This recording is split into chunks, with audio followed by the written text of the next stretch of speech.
శుభాకాంక్షలు తెలియజేసుకుంటున్నాను. ఈరోజు ఎలసిన మండలం తిరుమల గ్రామంలో జరుగుతున్న ఈ ముగ్గుల పోటీ కార్యక్రమానికి నన్ను ఆహ్వానించిన పెద్దలు సూరిబాబు గారు, నొకరాజు కమిటీ వారికి అందరికీ పేరు పేరున నా హృదయపూర్వక నమస్కారాలు. అదేవిధంగా ఈ కార్యక్రమానికి నాతో పాటు చేసిన ఎలసిన నగర పంచాయతీ రూరల్ నుంచి వచ్చిన నాయకులకు, పెద్దలకు అందరికీ నా హృదయపూర్వక నమస్కారాలు. వేదిక ముందున్న తిరుమల గ్రామ రాజన్న అభిమానులకు,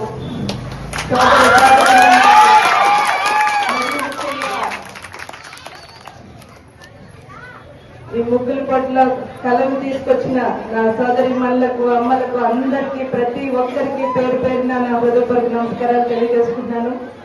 చాలా సంతోషం ఈరోజు ఈ కార్యక్రమంలో మీతో పాటు పాల్పంచుకోవడం.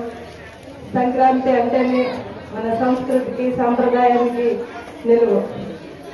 అటువంటి సంస్కృతిని, సాంప్రదాయాల్ని ఈ ముగ్గుల పోటీల రూపంలో ఇంకా కాపాడుతూ ఇటువంటి పోటీలు నిర్వహిస్తున్న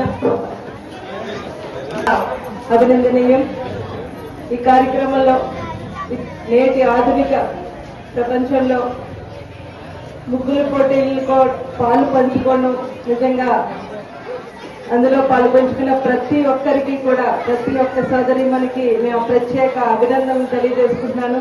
ఎందుకంటే కనుమరుగైపోతున్న మన సంప్రదాయాల్ని ఇంకా ఉన్నాయి, మనం మర్చిపోలేదు అని చూపించడానికి ఈరోజు మీ అందరూ ఇందులో పార్టిసిపేట్ చేయడమే నిజంగా మీరు అందరూ విన్ అయినట్టు నేను భావిస్తున్నాను. పోటీ అన్నది సహజం కాబట్టి అందులో గెలుపోవటం అన్నది కూడా సహజం. ఇందులో విజేతలుగా నిలిచిన వాళ్ళకి కూడా నా ప్రత్యేక అభినందనలు తెలియజేసుకుంటూ, ప్రతి ఒక్కరికి అందరూ కూడా మీరు విజేతలు అయినట్టే. మీరు ఇక్కడి వరకు వచ్చి ఈ ముగ్గుల పోటీలో పార్టిసిపేట్ చేసి మేము కూడా చేస్తాం అని ఇందాక అక్కడికి వెళ్ళినప్పుడు జూనియర్ అని చెప్పి చూపించారు. నిజంగా అంత చిన్న పిల్లలు కూడా ఇందులో పార్టిసిపేట్ చేయడం అనేది నిజంగా నాకు చాలా సంతోషంగా అనిపించింది. ఎందుకంటే ఇప్పుడు ఉన్న ఈ తరం ఆట బయటకు వెళ్ళి ఆడుకోవడానికి కూడా మర్చిపోతున్నారు. ఎంతసేపు సెల్ చూస్తాం, ల్యాప్టాప్ చూస్తాం, లేదంటే టీవీ చూస్తాం అనుకునేవారే తప్ప ఇలా బయటకు వచ్చి వీటన్నింటిలోనే పాల్పంచుకోవడం నిజంగా చాలా ఆనందం.